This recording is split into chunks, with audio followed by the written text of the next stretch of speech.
All right, let's just dive right into this explainer. Today, we're looking at one of the absolute most fascinating architectural mysteries in human history, Japan's Ise Grand Shrine. This is a massive, incredibly sacred complex tied deeply to the Shinto religion, and it's famous for being the home of the sun goddess Amaterasu. But what makes this site so totally mind-blowing isn't just how beautiful or ancient it is. It actually presents this wild paradox that completely forces us to rethink everything we know about preserving history. So put yourself in these shoes for a second. Imagine you're tasked with preserving a wooden building that was first built over 1,000 years ago. Now, we all know wood is a super fragile organic material, right? It rots, it decays, it gets battered by the harsh elements. So if someone handed you the monumental job of making sure a wooden structure survives completely intact for 1,300 years, how exactly would you pull that off? Well, this is where we see a massive contrast between the Western ideal of preservation and the Japanese method used at Ise. In the West, the golden rule is basically do not touch the original material. You stick it behind museum glass, pump in climate control, and literally try to freeze it in time. But over at the Ise Grand Shrine, they do the exact opposite. They completely tear down and rebuild their most sacred structures from scratch every single 20 years. No joke. Which brings us to part 1. Shikinen Sengu, a 1,300-year-old tradition. To wrap our heads around this paradox, we've got to look at a practice that started way back in the year 690 CE, called Shikinen Sengu, that translates literally to the scheduled relocation of the main shrine. Every 2 decades, everything, the shrine buildings, the bridges, the fences, and even the sacred treasures inside, is entirely remade. It's this massive event symbolizing deep cultural renewal and the cyclical nature of life. It basically guarantees that the architecture and the spirit of the shrine stay fresh and eternal. When you look at this aerial view of the inner shrine complex, you really get a sense of the sheer scale of the whole operation. Check out those 2 large rectangular plots. The shrine is literally rebuilt on an empty lot directly right next door to the current one, keeping the footprint absolutely identical. And then, once that new shrine is fully finished, the old one is carefully taken apart. Now, as you might guess, rebuilding 65 buildings, bridges, and fences to exacting, ancient standards doesn't come cheap. The budget for this undertaking is estimated to top 55 billion yen. To put that into perspective, that's roughly $320 million. It's a staggering financial investment, but it's heavily supported by the local community and worshippers. It really just proves how absolutely vital this tradition is to Japan's cultural landscape. Moving on to part 2, crafting the sacred. Let's look at the methods and logistics. The crazy thing is, this massive reconstruction is accomplished entirely using ancient methods. This is definitely not some quick weekend DIY project. It is a meticulous 17-year-long process punctuated by over 30 sacred Shinto rituals. Year 1 kicks off with getting forestry permits and harvesting trees, and by year 4, those logs are seasoning in freshwater ponds. Fast forward to year 14, and novice carpenters get to practice by building the Uji Bridge.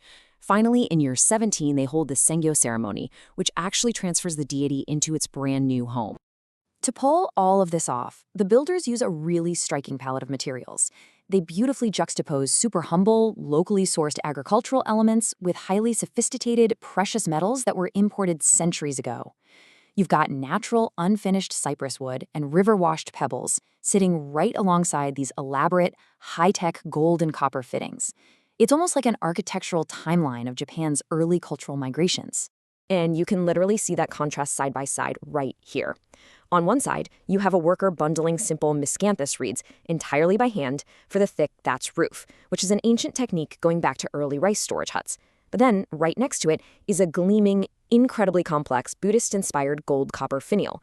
It perfectly captures how the shrine's design evolved, taking on sophisticated Tang Dynasty Chinese influences while still holding on to its humble, natural roots. But the absolute primary building block of the whole shebang is blemish-free Hinoki cypress. This wood has been highly prized for centuries. It has this gorgeous, soft golden sheen, it naturally resists rot, and it has this really distinctive resinous smell. And here's the kicker. Because the carpenters refuse to use modern ripsaws or even a single nail, the extremely straight grain of the Hinoki is absolutely essential. It allows the wood to be split and joined with flawless, mind-boggling precision. That brings us to part 3, the human element and how they preserve these ancient skills. You see, Shikinen Sengu isn't just about wood and metal. It's honestly all about the people shaping them. This 20-year cycle basically acts as a forced, multi-generational apprenticeship. It steps young carpenters up through the ranks to make sure these incredibly complex, nail-free building techniques are never lost. The novices start out on the bridge, then they move up to intermediate structures in small crews, and eventually they become the master carpenters who execute the unwritten, incredibly difficult joints. Like one of our sources points out, Ise is really a monument to Japanese artisanship. Since the demand for traditional shrine carpenters has pretty much tanked in modern times, this cyclical rebuilding is effectively the only way to ensure these physical skills actually survive through the centuries. I mean, think about it. If they stopped rebuilding, the knowledge of how to construct buildings this way would literally disappear in a single generation. And finally, part 4, the spirit of renewal, known as tokowaka, or being forever young. Now we're getting to the spiritual core of this entire tradition, and it goes way beyond just passing down a blueprint or a carpentry trick.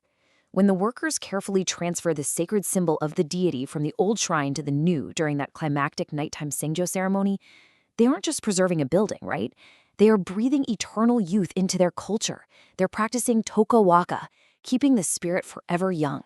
By constantly renewing the physical vessel, the spiritual essence inside never ages or fades away. So I want to leave you with this really provocative thought. What if true preservation isn't about freezing materials in time, just slowly watching them decay behind museum glass? What if true eternity is actually found in completely letting go of the physical object, and instead making sure that the human spirit, the knowledge and the mastery are kept alive and breathing forever in the hands of a brand new generation? That is the absolutely incredible lesson of the Ise Grand Shrine.